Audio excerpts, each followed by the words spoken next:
Paz e a graça de Deus seja com os prezados irmãos. É com imenso prazer, irmãos, que nós retornamos de novo ao estudo da Palavra do Senhor, para darmos continuidade ao estudo que tem por título O Poderoso Anjo de Apocalipse 18. É uma mensagem muito importante e é uma verdade presente.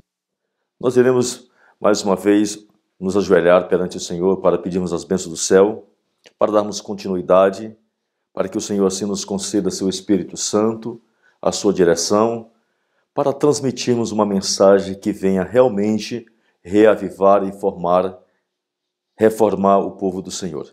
Vamos orar nesse momento em nome de Jesus Cristo.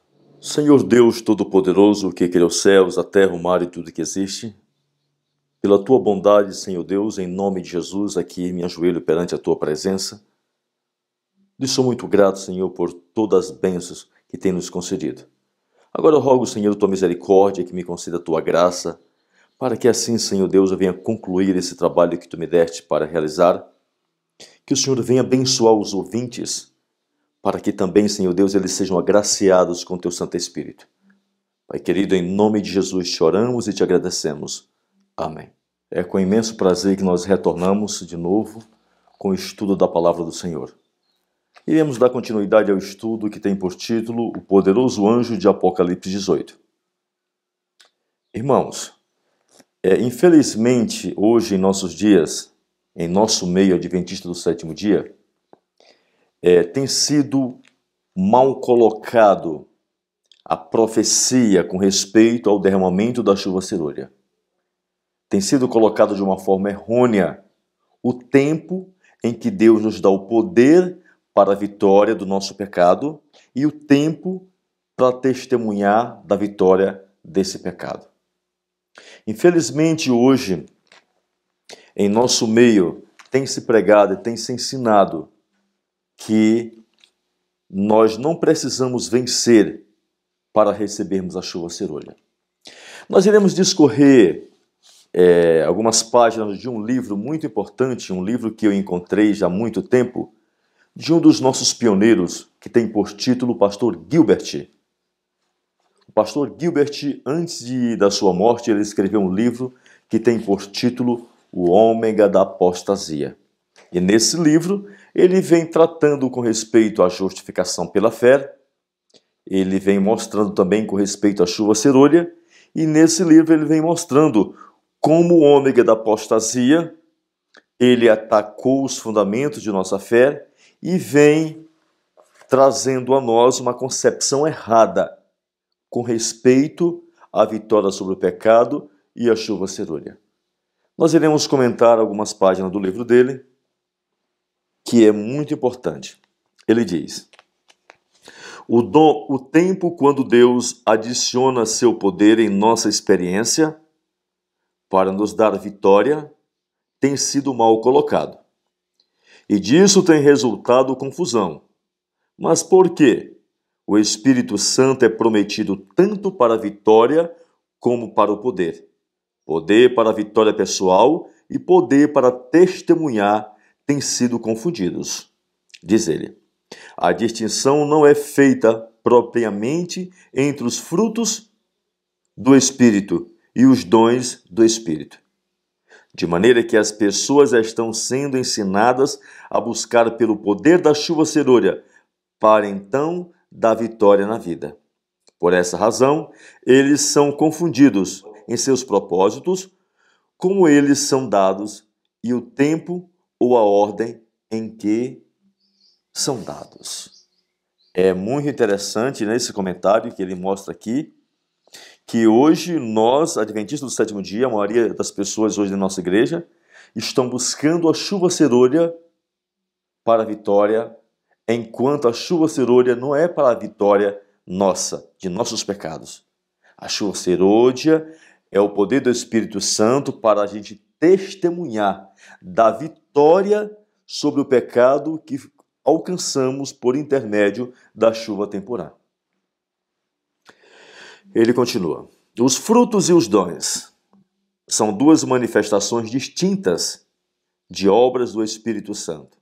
Os frutos, amor, alegria, paz, etc., são manifestados na vida do indivíduo, como resultado da obra do Espírito em seu próprio coração, em sua experiência cristã, em ligação com a entrega, fé e obras, e oração. Ele diz, são para a sua transformação e salvação. Esta é a operação do Espírito para dar-lhe vitória em sua vida. Aqui é onde dever, fé, citar a palavra na hora da tentação, obediência e oração entram na jogada.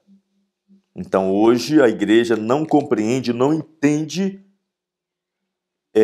com respeito à chuva temporã e à chuva serôdia. Estão sendo ensinados de forma errada a buscar pela chuva serôdia. E se estão sendo ensinados a buscar de forma errada pela chuva serôdia, pois não vão encontrar a chuva serôdia. Se Deus precedesse a vitória com poder, isso seria uma aprovação do pecado, diz o autor. Se Deus concedesse os dons antes dos frutos, Deus estaria aprovando, colocando o selo em cima do pecado. Mas o propósito e obra dos dons do Espírito são tanto diferentes. Eles não são para a transformação ou salvação do indivíduo, em quem eles são manifestados, mas são obras do Espírito Santo através dele, ou para instrução e salvação de outros, poder para testemunhar. Eles constituem para ele uma evidência em sua própria experiência, da correção de sua experiência, e desta maneira eles o preparam e o ajudam a estar em pé. Quando Pedro se levantou no dia de Pentecostes, cheio do Espírito Santo, não foi para a sua salvação, mas para a salvação de seus ouvintes. Então, a partir do momento em que Pedro recebeu a chuva temporã, ali não foi para transformar a vida de Pedro. Ali não foi para mudar o caráter de Pedro. Ali foi para testemunhar do poder criador, do poder transformador que tinha sido realizado na sua vida, para testemunhar para as outras pessoas. O autor continua. A chuva temporã não foi dada a Pedro para a sua transformação ou para a sua conversão. Todos estes foram sua experiência prévia com ele, e foi uma preparação para a recepção do derramamento do Espírito com o qual trabalhara por outros. Os discípulos não pediram por uma bênção para si mesmos. Eles estavam sobrecarregados com as cargas das almas. O evangelho devia ser levado aos confins da terra, e eles pediram o dom do poder que Cristo havia prometido. Foi então que o Espírito Santo foi derramado, e milhares foram convertidos em um dia. Então isso poderia ser imediato. Testemunhos para a Igreja, volume 8, página 21. O ensino de que o poder da chuva serôdia é para nos ajudar individualmente para a vitória pessoal na vida, leva as pessoas a omitir o tempo real e também a experiência real. O único tempo e a única experiência a qual pode dar-lhe vitória, levá-los a buscar uma vitória futura, é um tempo e em uma experiência a qual não há intenção de ser-lhe dada, lá e a qual não lhes dará vitória. E quando o tempo vier, o qual eles estão procurando, esquecendo o tempo e a oportunidade a qual Deus lhes deu para alcançar vitória, e o qual terá passado. E então, ó quantos eu vi no tempo de angústia, sem uma proteção. Assim, o tempo e o propósito da chuva serôdia são ensinados erroneamente, diz o autor. O movimento do advento nunca pode alcançar o triunfo enquanto uma mensagem clara não for dada e crida e experimentada nesse assunto. Então, o autor, há muitos anos atrás, mais de 50 anos, ele diz: se uma mensagem não for dada da forma correta, não for compreendida e não for crida, nunca vai haver o triunfo entre os adventistas do sétimo dia. Então, para ver o triunfo, nós precisamos compreender e entender a forma correta com respeito ao derramamento da chuva serôdia. Tão certo como nós temos mostrado que existem movimentos crendo e ensinando que já está se cumprindo o Apocalipse 18. Que a chuva serôdia já está caindo. Então é dessa forma que o diabo tem cirandado o nosso povo de uma forma ou de outra, mas ele tem cirandado. O assunto inteiro do Espírito Santo e a chuva serôdia, em sua relação com a experiência cristã, necessita ser estudado na Bíblia e no espírito de profecia. E todas as declarações com respeito a eles necessita ser aplicado aquele para o qual foi dirigido. Ele diz: necessita ser estudado à luz do outro. Então nós estamos no tempo em que nós precisamos dedicar muito tempo ao estudo dessas verdades. Por quê? Porque é verdade presente, irmão.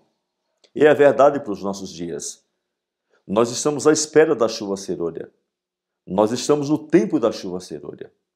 Mas a chuva serôdia não vai cair enquanto não haver um povo esclarecido dentro da Bíblia e do Espírito de profecia com respeito a esses assuntos.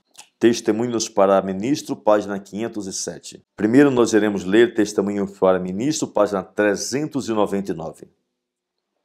Podemos estar certos de que, quando o Espírito Santo for derramado, os que não receberam nem apreciaram a chuva temporã não verão, nem compreenderão o valor da chuva serôdia.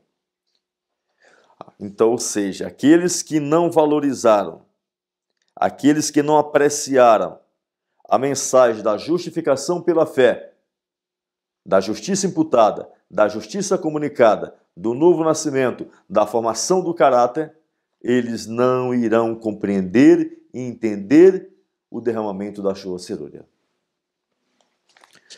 Muitos têm, em grande medida, deixado de receber a chuva temporã.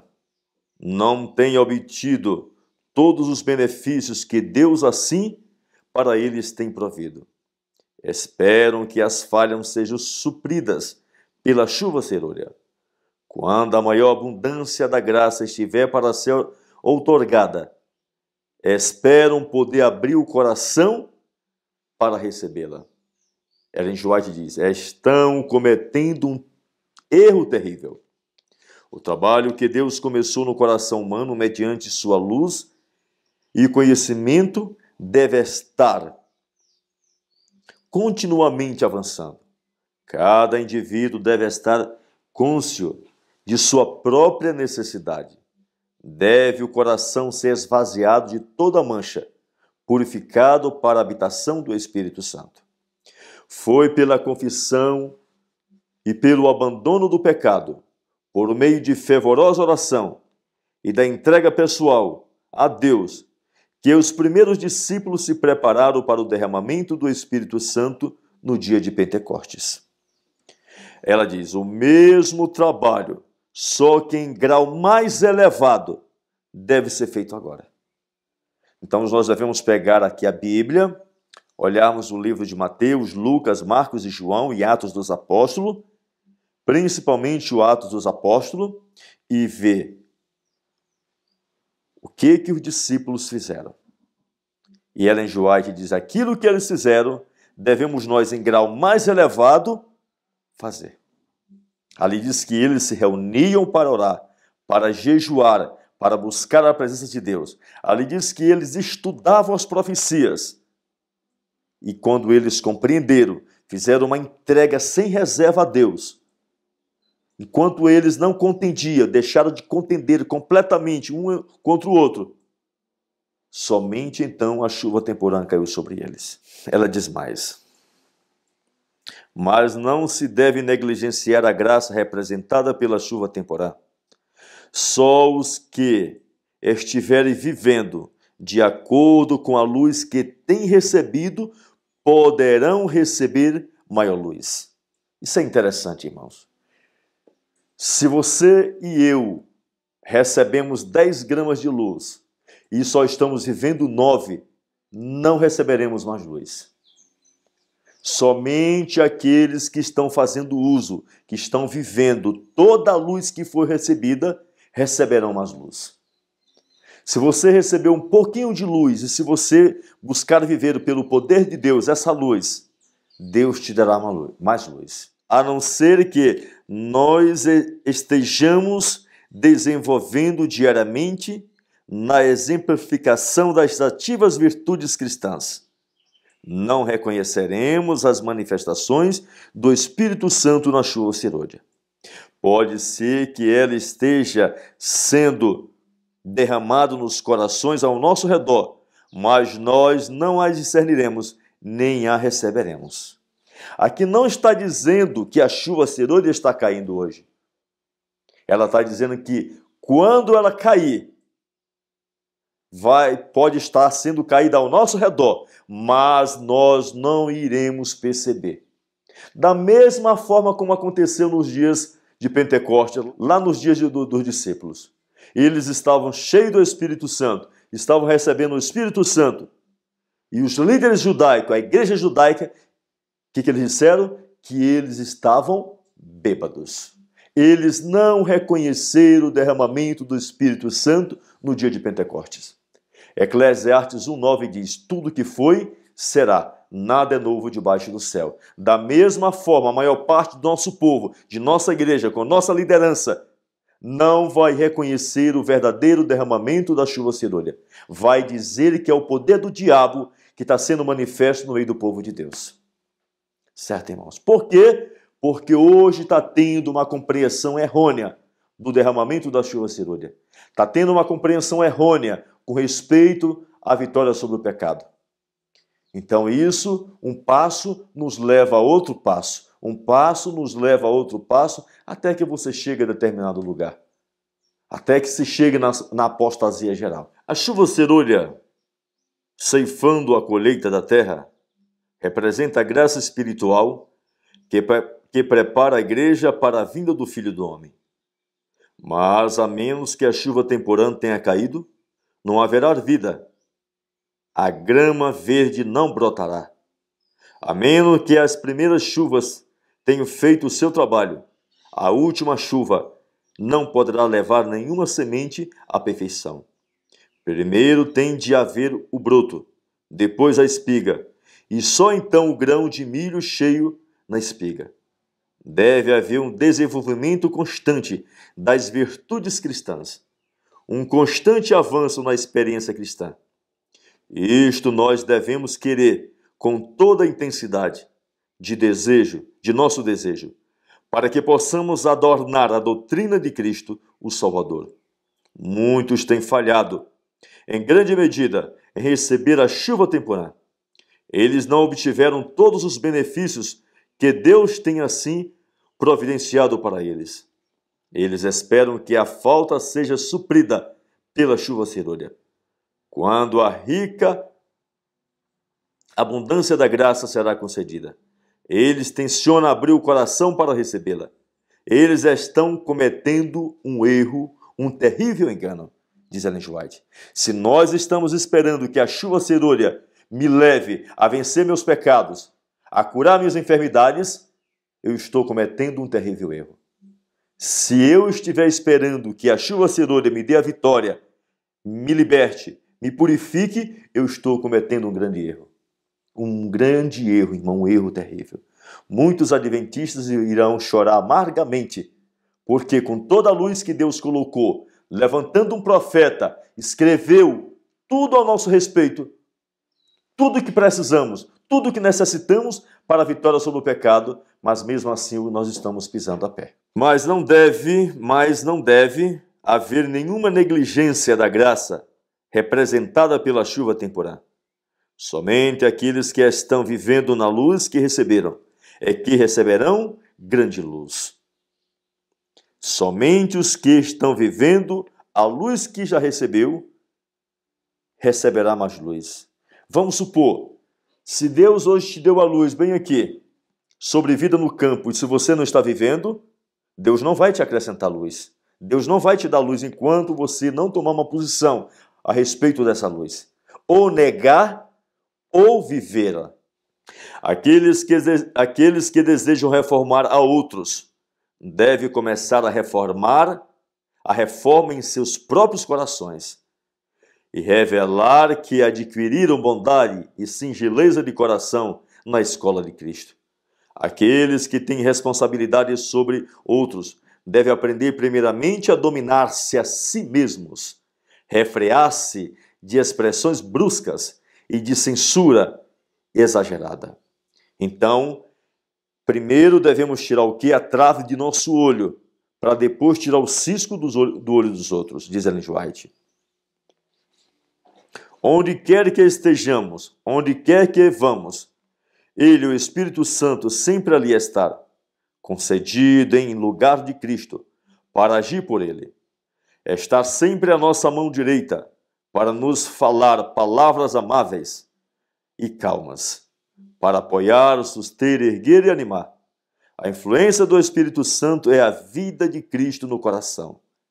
Esse Espírito atua em todo aquele que recebe a Cristo e por meio dele. Os que experimentam em si essa habitação do Espírito revelam seus frutos: amor, alegria, paz, longanimidade, benignidade, bondade e fé. Então, uma das características, um dos pontos que mostra que o ser humano não tem o Espírito Santo é não ter os frutos do Espírito Santo. Então, aquele que recebeu o Espírito Santo, que já foi batizado com o Espírito Santo, será manifesto os frutos do Espírito Santo. A reforma para a saúde. A reforma de saúde é dada um grande lugar no plano de Deus de nossa experiência de vida vitoriosa. Nós não podemos obter a justiça pela fé que negue a reforma para a saúde. É incrível, né? Se dissermos que fomos justificados pela fé e negamos a reforma para a saúde, é mentiroso e em nós não há verdade. Certo? Por quê? Ellen White, ela diz bem claro que a justificação pela fé em Testemunhos para Ministros, página 91, ela diz que é a mensagem do terceiro anjo. E Ellen White, ela diz que a mensagem, que o braço direito da mensagem do terceiro anjo é a reforma para a saúde. E nós sabemos muito bem que o braço é que abre a porta para o corpo entrar. Então, a reforma para a saúde é o braço direito da mensagem do terceiro anjo. Quando Ellen White fala de reforma para a saúde, Ellen White não está se referindo simplesmente a deixar de comer um pedaço de carne. Ellen White está se referindo a todo o ramo da obra da reforma para a saúde. Está falando sobre a obra médica missionária, sobre a questão da alimentação, da abstinência de tudo aquilo que não faz mal. Então a reforma para a saúde ela é completa. Vê que nós como povo precisamos progredir nessa grande obra. Que obra? Reforma para a saúde. Pastores e povo devem agir em harmonia. O povo de Deus não está preparado para o alto clamor do terceiro anjo. Nós não estamos preparados para o alto clamor do terceiro anjo se não praticarmos a reforma para a saúde.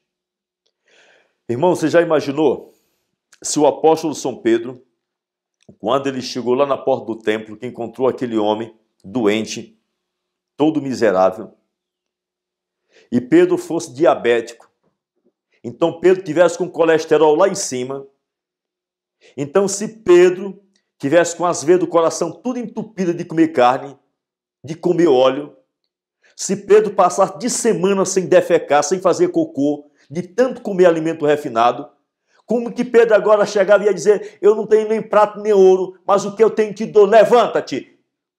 O cidadão ia dizer: Pedro, por que tu não te cura tu mesmo, Pedro? Tu está todo leproso, Pedro, tu está todo arrebentado, tu vem me curar? Como, irmãos? Irmãos, se lembre que quando Jesus Cristo curava uma pessoa, o que ele dizia? Vai, não peques mais. Isso significava que o pecado estava associado com o quê? Com a doença. Doença e pecado. Certo, irmãos? Então, doença e pecado estão ligados. Então, a reforma para a saúde é para nos curar mentalmente, organicamente, fisicamente. Deus proveu a reforma para a saúde para curar-nos, para que venha eliminar as doenças do nosso corpo. Se Jesus voltasse hoje, se ele estivesse hoje em pessoa aqui, ele teria mais trabalho do que teve nos dias que teve aqui na terra. De tanto curar adventista, cheio de diabético, cheio de colesterol alto, de tanto comer carne, de tanto comer fritura. Jesus teria que dar lavagem, tanto adventista que passa de meio de semana sem fazer cocô, de tanto comer alimentos refinados. Jesus Cristo ia ter um trabalho muito grande, viu?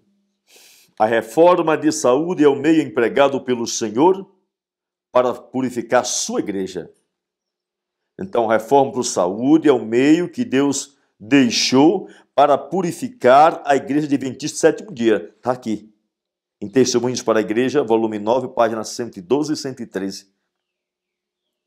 Hoje, nossa irmã, nossa igreja, se a gente chegar no púlpito da igreja e perguntar: quantos não tomam café? Arriscado nenhum. Todos tomam café na nossa igreja. Todos tomam moquinha na nossa igreja. Não consegue viver sem um café. Todos tomando uma Coca-Cola. Certo? Se erguêssemos, fizesse essa pergunta dentro da nossa igreja, estava desse jeito. Todos. Continuemos. A obra da reforma de saúde é o meio empregado pelo Senhor para diminuir o sofrimento de nosso mundo e para purificar sua igreja. Então a reforma para a saúde é o quê? Vai diminuir o sofrimento do mundo e purificar a nossa igreja. É ensinar ao povo que eles podem desempenhar o papel da mão ajudadora de Deus, mediante sua cooperação com o obreiro mestre, na restauração da saúde física e espiritual. Esta obra traz o selo divino e há de abrir portas para a entrada de outras verdades preciosas. É impossível Deus dar luz, conceder luz a uma igreja, a um indivíduo que não pratica a reforma para a saúde. Ellen G. White diz que quando esse indivíduo, essa igreja, se levantar para viver a reforma para a saúde na íntegra, outras verdades preciosas serão concedidas a eles.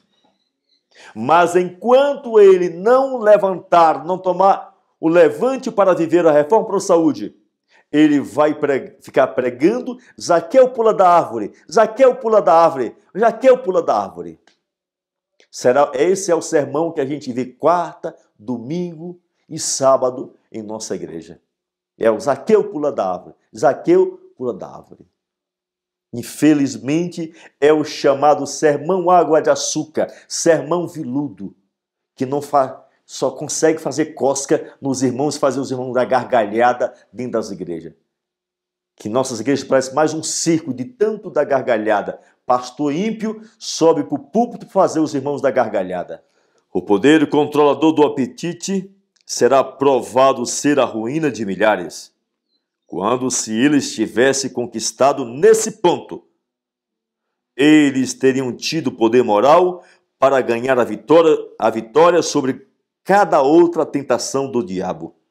Então Ellen G. White diz: se nós vencermos nesse ponto, nós estamos prontos a vencer o diabo em outros pontos. Mas aqueles que são escravos do apetite falharão em aperfeiçoar um caráter cristão.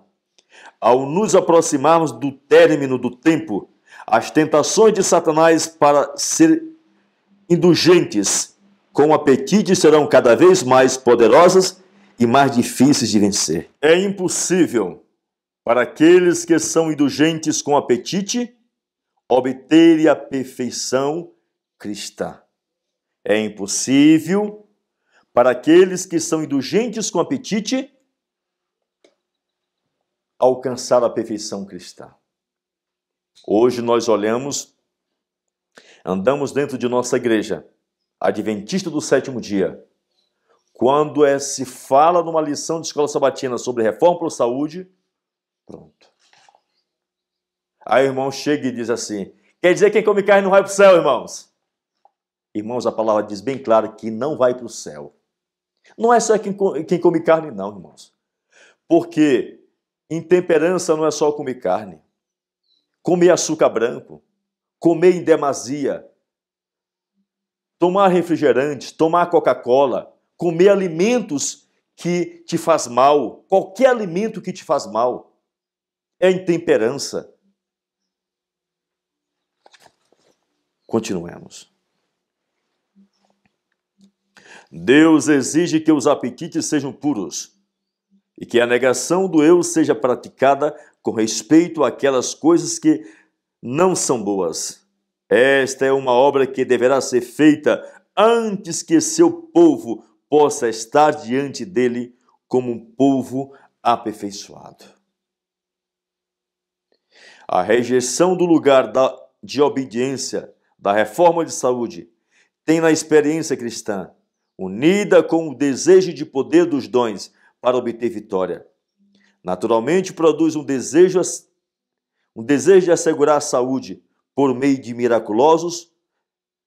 milagres miraculosos, ao invés de ser pela obediência. Por causa dessa situação que já descrevemos, este engano, muito mais naturalmente, assedia o ministério. Ou seja, a nossa igreja está abrindo um caminho para o diabo enganar a nossa igreja. Para o diabo entrar dentro de nossa igreja, se transformar em anjo de luz e operar milagres, como está operando nas igrejas protestantes. E isso nós já começamos como igreja, já começamos a caminhar, já começamos a nos preparar para receber esses milagres do diabo. Porque o único meio hoje que Deus deixou para curar nossas enfermidades chama-se reforma pro saúde. Os 8 remédios naturais que Deus deixou. Mas como nós não estamos andando por esse caminho, não estamos percorrendo por esse caminho, iremos cair em outro caminho. O caminho dos chamados milagres miraculosos, operado pelo próprio Satanás. E assim há entre nós como um povo, um desejo de curas miraculosas, não segundo a ordem de Deus, a qual já está provindo uma armadilha para algum de nós. Muitos estão buscando milagres, curas, como resultado ou evidência da chuva serôdia. E assim como uma confirmação que nossa mensagem e movimentos são inspirados por Deus. Todos estes já estão em solo perigoso e já têm aberto a porta para o diabo apresentar-lhes um dos mais insidiosos e desastrosos enganos suprido para este povo. É incrível, irmãos, é incrível como o nosso povo hoje, ignorante, que não tem conhecimento de Bíblia, que não tem conhecimento de espírito de profecia, e está cheio de doenças, cheio de enfermidades, está pronto para receber a operação de Satanás.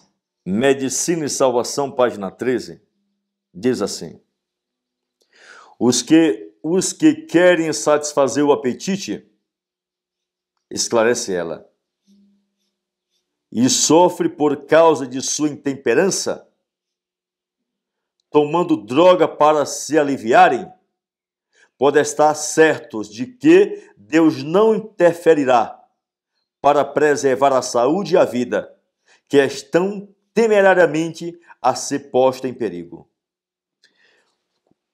Eu trabalho com produtos naturais. Quando um ser humano, um adventista, a gente chega para um adventista e apresenta a ele um produto natural, um ômega 3, ou um cloreto de magnésio, ou uma cápsula de uma planta medicinal, ele chega e diz: eu não tomo esses remédios.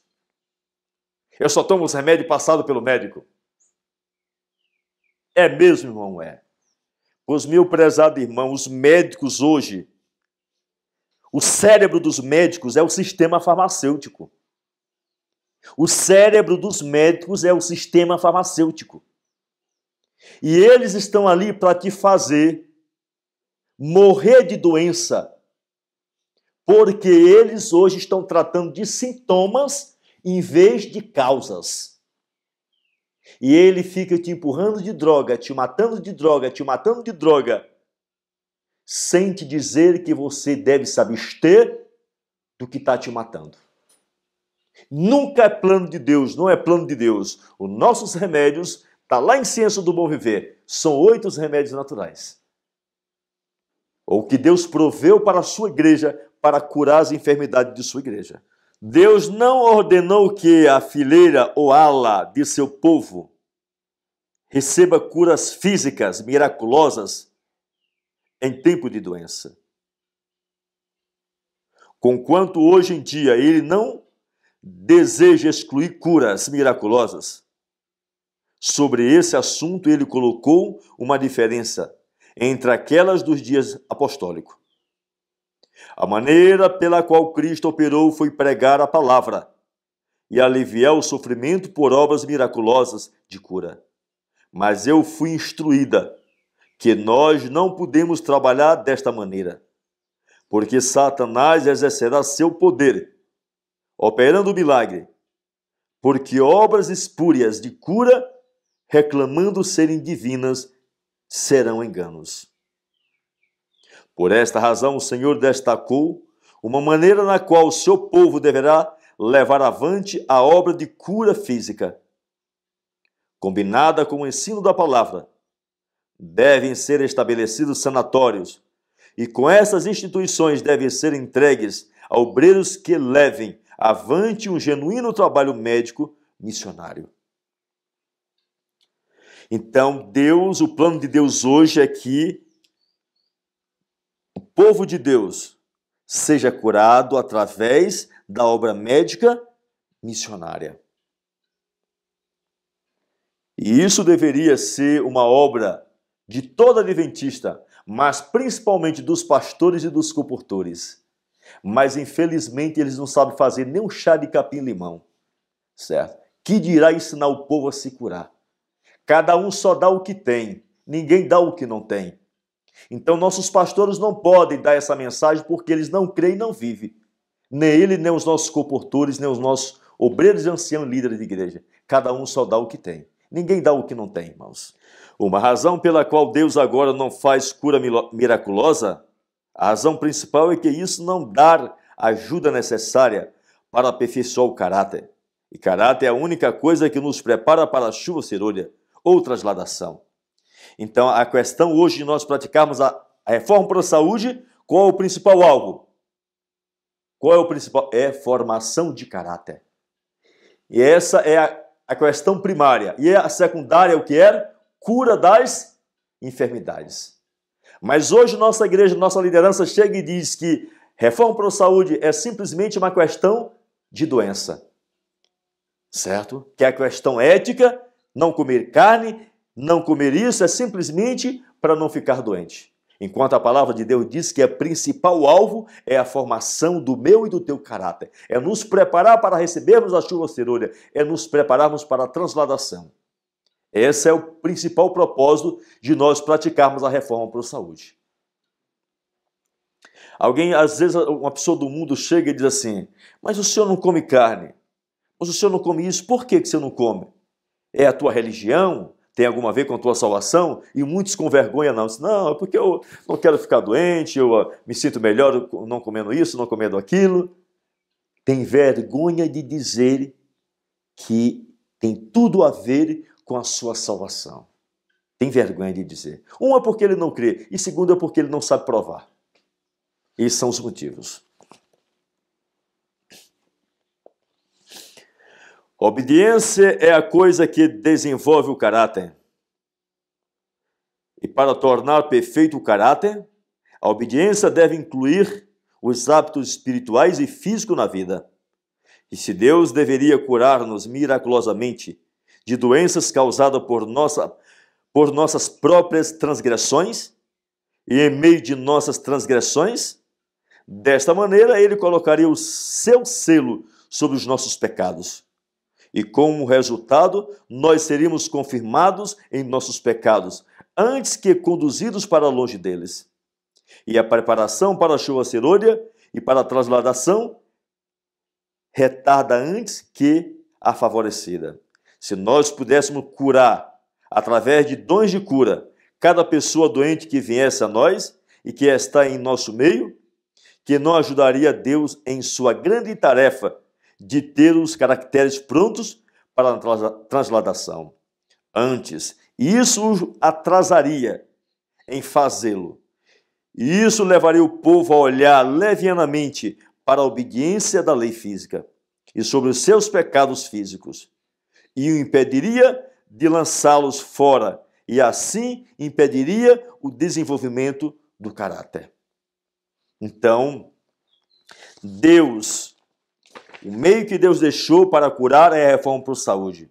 Por quê? Já imaginou? Se Deus me curasse comendo aqui um frango assado aqui, morrendo de diabetes, colesterol alto, ou seja, então eu ia continuar comendo, amanhã Deus teria que me curar de novo, depois ele teria que descer e me curar de novo. E aí Deus ia ser o meu empregado, ficar o tempo todo do meu lado para poder me curar, porque o tempo todo eu estaria me matando.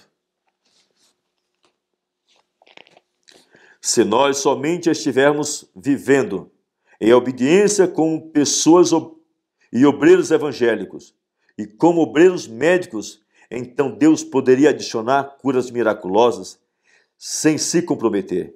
Mas por causa de nossas contínuas transgressões, vivendo em pecado, Ele não pode conceder os milagres sem assim aprovar nossos pecados. Nossa obediência deve vir primeiro.